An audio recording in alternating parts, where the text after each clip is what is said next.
Hare Kṛṣṇa everyone, so we're back with the Path of Perfection by His Divine Grace Srila A.C. Bhaktivedanta Swami Prabhupada. And this is Shravanam Diaries podcast. I'm your host Sulalita Devidasi, so let us dive in. Whatever the case, we must have faith in the word of Krishna. When we purchase a ticket on Pan American or Air India, we have faith that the company will take us to our destination. Faith is created when the company is authorized. Our faith should not be blind. Therefore, we should accept that which is recognized. Bhagavad Gita has been recognized as authorized scripture in India for thousands of years. And even outside India, there are many scholars, religionists, and philosophers who have accepted Bhagavad Gita as authoritative. It is said that even such a great scientist as Albert Einstein was reading Bhagavad Gita regularly, so we should not doubt Bhagavad Gita's authenticity. Therefore, when Lord Krishna says that there is a supreme abode and that we can go there, we should have faith that such an abode exists. Many philosophers think that the spiritual abode is impersonal or void. Impersonalists like the Shankarites and Buddhists generally speak of the void or emptiness, but Bhagavad Gita does not disappoint us in this way. The philosophy of voidism has simply created atheism, because it is the nature of the living entity to want enjoyment. As soon as he thinks that his future is void, he will try to enjoy the variegatedness of this material life. Thus, impersonalism leads to armchair philosophical discussions and attachment to material enjoyment. We may enjoy speculating, but no real spiritual benefit can be derived from such speculation. Bhakti pareshanu bhavo viraktir anyatra cha. Bhagavatam 11th Canto, point 2.42. Once we have developed the devotional spirit, we will become immediately detached from all kinds of material enjoyment. As soon as a hungry man eats, he feels immediate satisfaction and says, "No, I don't want any more, I am satisfied." This satisfaction is a characteristic of the Krishna conscious man. Brahma bhutah prasannatma na shochati na kankshati samah sarveshu bhuteshu mad bhaktim labate param. Quote, one who is thus transcendentally situated at once realizes the supreme Brahman. He never laments nor desires to have anything. He is equally disposed to every living entity. In that state, he attains pure devotional service unto me. Unquote, Bhagavad Gita 18.54. As soon as one is spiritually realized, he feels full satisfaction and no longer hankers after flickering material enjoyment. As stated in the second chapter of Bhagavad Gita, 2.59, Vishaya vinivartante niraharasya dehinah rasavarjam rasopyasya parandrishtva nivartate. Quote, the embodied soul may be restricted from sense enjoyment, though the taste for sense enjoyment remains. But ceasing such engagements by experiencing a higher taste, he is fixed in consciousness. Very important point. A doctor may tell a diseased man, don't eat this, don't eat that, don't have sex, don't. In this way, a diseased man is forced to accept so many don'ts. But inside he is thinking, oh, if I can just get these things, I'll be happy. The desires remain inside. However, when one is established in Krishna consciousness, he is so strong inside that he doesn't experience the desire. Although he is not impotent, he doesn't want sex. He can marry thrice, but still be detached. Param drishtva nivartate. When something superior is acquired, one naturally gives up all inferior things. That which is superior is the Supreme Personality of Godhead, and atheism and impersonalism cannot give us this. He is attained only by unalloyed devotion.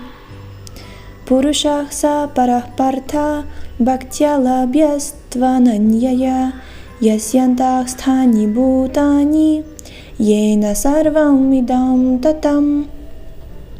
Quote, the Supreme Personality of Godhead, who is greater than all, is attained by unalloyed devotion. Although he is present in his abode, he is all-pervading, and everything is situated within him. Unquote. Bhagavad Gita 8.22. The words Purushah sa parah indicate the Supreme Person, who is greater than all others.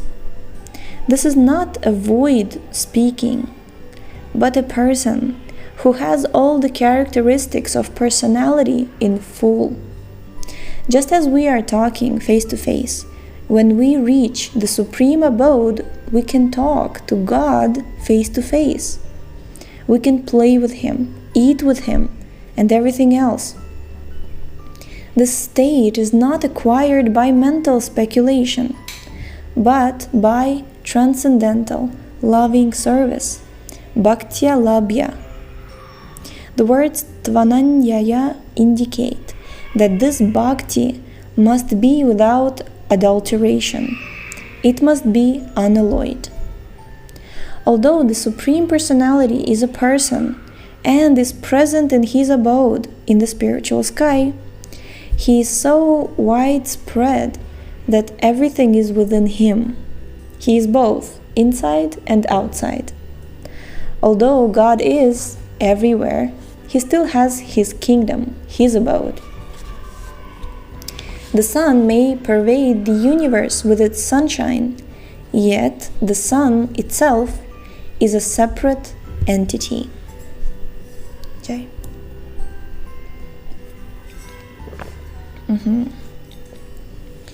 In his supreme abode, the Supreme Lord has no rival. Wherever we may be, we may find a predominating personality. We find a predominating personality. In the United States, the predominating personality is the president. However, when the next election comes, the president will have so many rivals. But in the spiritual sky, the Supreme Lord has no rival.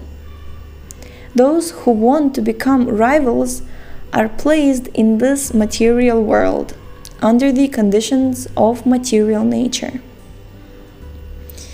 Yeah, so we're in the place where all the so-called rivals of the Lord are collected. In the spiritual sky, there is no rivalry, and all the inhabitants therein are liberated souls. From Srimad Bhagavatam, we receive information that their bodily features resemble God's. In some of the spiritual planets, God manifests a two-armed form, and in others, He manifests four-armed form. The living entities of those planets have corresponding features, and one cannot distinguish who is God and who is not.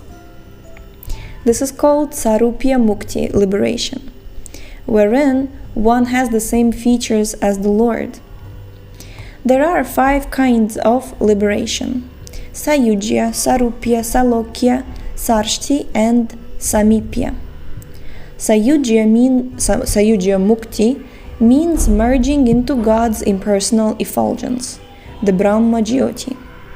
We have discussed this and have concluded that the attempt to merge and lose individuality is not desirable and is very risky. Sarupya Mukti means attaining a body exactly like God's. Salokya Mukti. Salokya Mukti means living on the same planet with God. Sarshti Mukti means having the opulence of God. For instance, God is very powerful, and we can become powerful like Him. That is called Sarshti. Samipya Mukti means always remaining with God as one of His associates.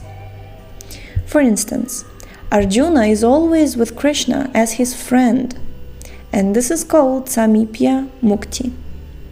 We can attain any one of these 5 types of liberation.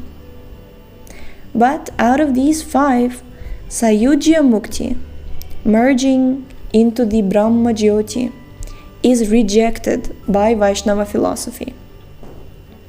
According to the Vaishnava philosophy, we worship God as He is to retain our separate identity eternally in order to serve Him. According to the Mayavada philosophy, impersonalism, one tries to lose his individual identity and merge into the existence of the Supreme. That, however, is a suicidal policy and is not recommended by Kṛṣṇa in Bhagavad Gita. This also has been rejected by Lord Chaitanya Mahaprabhu, who advocated worship in separation. As stated before, the pure devotee does not even want liberation. He simply asks to remain Krishna's devotee, birth after birth. This is Lord Chaitanya Mahaprabhu's prayer, and the words birth after birth indicate that there is no liberation. This means that the devotee doesn't care whether he is liberated or not. He simply wants to engage in Krishna consciousness to serve the Supreme Lord. Always wanting to engage in God's transcendental, loving service is the symptom of pure devotion. Of course, wherever a devotee is, he remains in the spiritual kingdom, even though in the material body.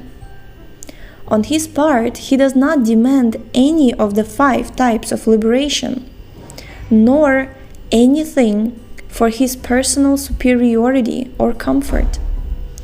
But in order to associate with God in the spiritual planets, one must become His pure devotee. For those who are not pure devotees, Lord Kṛṣṇa explains at what times one should leave the body in order to attain liberation. Yatra kale tvanavritim avritim chaiva yoginah prayatayanti tam kalam vakshemi bharatarshambha. Quote, O best of the Bharatas, I shall now explain to you the different times at which, passing away from this world, one does or does not come back. Unquote, Bhagavad Gita 8.23. In India, unlike in the West, it is common for astrologers to make minute calculations of the astronomical situation at the moment of one's birth. Indeed, a person's horoscope is read not only when he is born, but also when he dies, in order to determine what his situation will be in the next life. All this can be determined by astrological calculation. In this verse, Lord Kṛṣṇa is accepting those astrological principles, confirming that if one leaves his body at a particular time, he may attain liberation.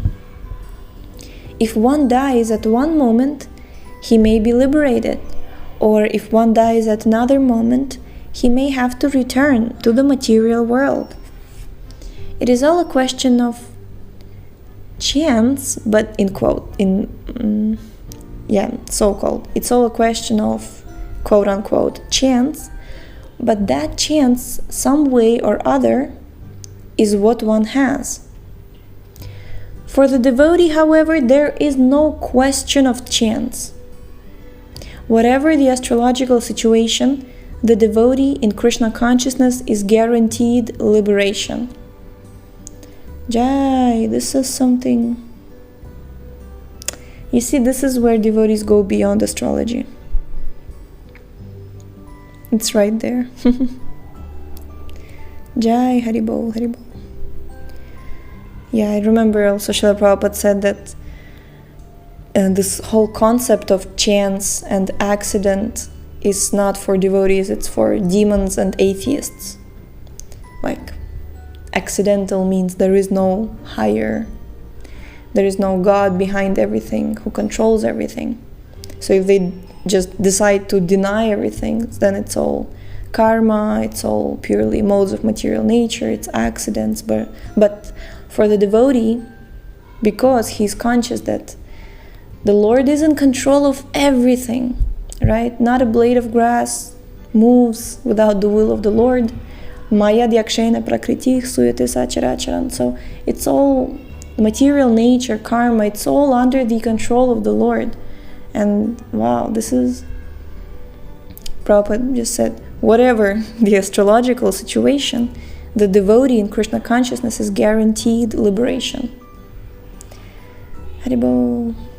For others, there are chances that if they leave their body at a particular moment, they may attain liberation and enter the spiritual kingdom, or they may be reborn. Agnir jyotirahah shuklach sanmasa uttarayanam tatra prayata gachanti brahma brahma vidojana. Quote, those who know the Supreme Brahman pass away from the world during the influence of the fiery god in the light at an auspicious moment, during the fortnight of the moon and the 6 months when the sun travels in the north. Okay, so when the sun travels in the north.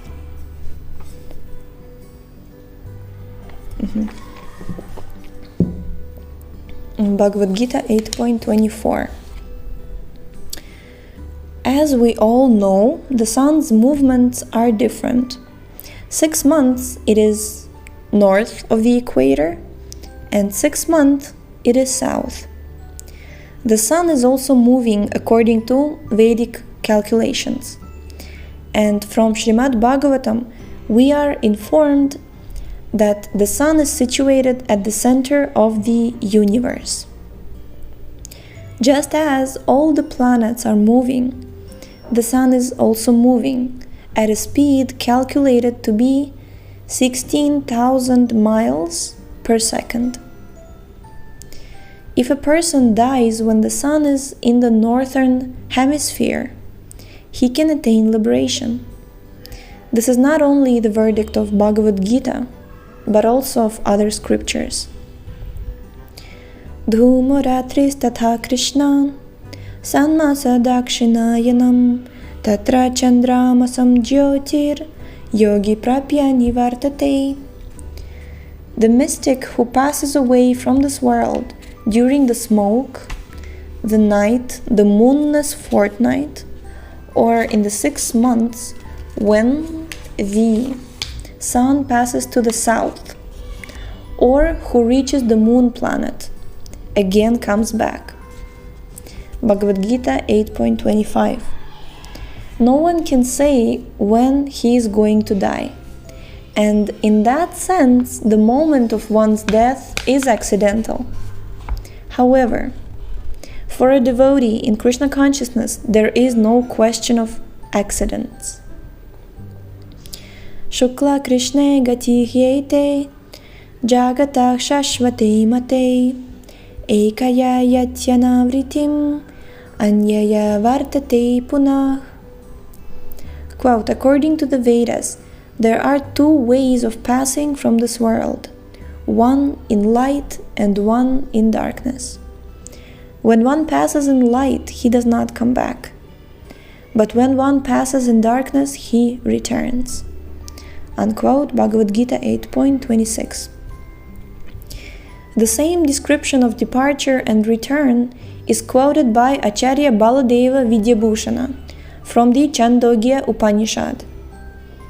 In such a way, those who are fruitive laborers and philosophical speculators from the time immemorial are constantly going and coming. Actually, they do not attain ultimate salvation, for they do not surrender to Krishna. Naite sriti partha janan yogi muhyati kaschana tasmat sarveshu kaleshu yoga yukto bhavarjuna. Quote, the devotees who know these two paths, O Arjuna, are never bewildered. Therefore, be always fixed in devotion. Unquote, Bhagavad Gita 8.27. Herein the Lord confirms that there is no chance for one who practices bhakti yoga. His destination is certain. Whether he dies when the sun is in the northern or southern hemisphere is of no importance. As we have already stated, if one thinks of Krishna at the time of death, he will at once be transferred to Krishna's abode. Therefore, Krishna tells Arjuna to always remain in Krishna consciousness. This is possible through the chanting of Hare Kṛṣṇa.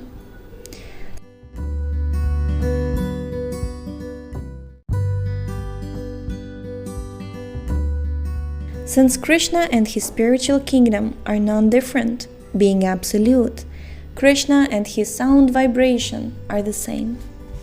Simply by vibrating Krishna's name, we can enjoy Krishna's association. If we are walking down the street chanting Hare Kṛṣṇa, Krishna is also going with us. If we walk down the street and look up at the sky, we may see that the sun or the moon is accompanying us. I can recall about 50 years ago when I was a householder, my second son, who was about 4 years old at the time, was walking with me down the street, and he suddenly asked me, "Father, why is the moon going with us?" If a material object like the moon has the power to accompany us, we can surely understand that the Supreme Lord, who is all-powerful, can always remain with us. Being omnipotent, he can always give us company, keep us company, provided that we are also qualified to keep his company. Pure devotees are always merged in the thought of Krishna and are always remembering that Krishna is with them. Lord Chaitanya Mahaprabhu has confirmed the absolute nature of Krishna in his Shikshashtaka, verse 2. Namnamakari baudha nija sarva shaktis tatrarpita niyamitah smaranena kalaha etadrishe tava kripa bhagavan mamapi durdaivam idrishamiha janina nuragaha. Quote, My Lord, O Supreme Personality of Godhead, in your holy name there is all good fortune for the living entity, and therefore you have many names, such as Krishna and Govinda, by which you expand yourself. You have invested all your potencies in those names, and there are no hard and fast rules for remembering them. My dear Lord, although you bestow such mercy upon the fallen, conditioned souls by liberally teaching them your holy names, I am so unfortunate that I commit offenses while chanting the holy name, and therefore I do not achieve attachment for chanting." Unquote. The effort to spend a great deal of money and attempt to build or establish a temple for Kṛṣṇa. But if we do so, we must observe many rules and regulations and see properly to the temple's management. But herein it is confirmed that simply by chanting, any man can have the benefit of keeping company with Kṛṣṇa. Just as Arjuna is deriving benefit by keeping in the same chariot with Lord Kṛṣṇa, we can also benefit by association with Kṛṣṇa through the chanting of his holy names. Hare Kṛṣṇa, Hare Kṛṣṇa, Kṛṣṇa Kṛṣṇa, Hare Hare, Hare Rama, Rama Rama, Hare Hare. This Maha Mantra is not my personal concoction, but is authorized by Lord Chaitanya Mahaprabhu, who is considered to be not only an authority, but the incarnation of Lord Kṛṣṇa himself, Lord Shri Kṛṣṇa himself.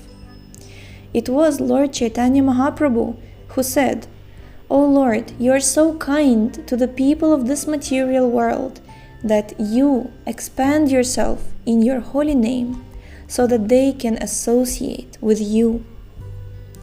Although the Maha Mantra is in the Sanskrit language and many people do not know its meaning, it is still so attractive that people participate when it is chanted publicly.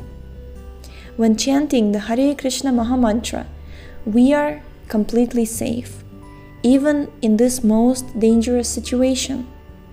We should always be aware that in this material world, we are always in a dangerous position. Srimad Bhagavatam confirms, "Padam padam yad vipadam natesham." Srimad Bhagavatam 10.14.58. In this world, there is danger at every step. The devotees of the Lord, however, are not meant to remain in this miserable, dangerous place. Therefore, we should take care to advance in Krishna consciousness while in this human form. Then our happiness is assured. Haribol! We have completed the book entitled The Path of Perfection. So thank you so much for tuning in today. The link to this book is in the description, and tomorrow we shall start the next book, which will be a secret till tomorrow. So thank you so much, and thank you again, and always very grateful that you are tuning in, and very excited about the next book. So stay tuned for tomorrow, and we shall see you. Hare Kṛṣṇa.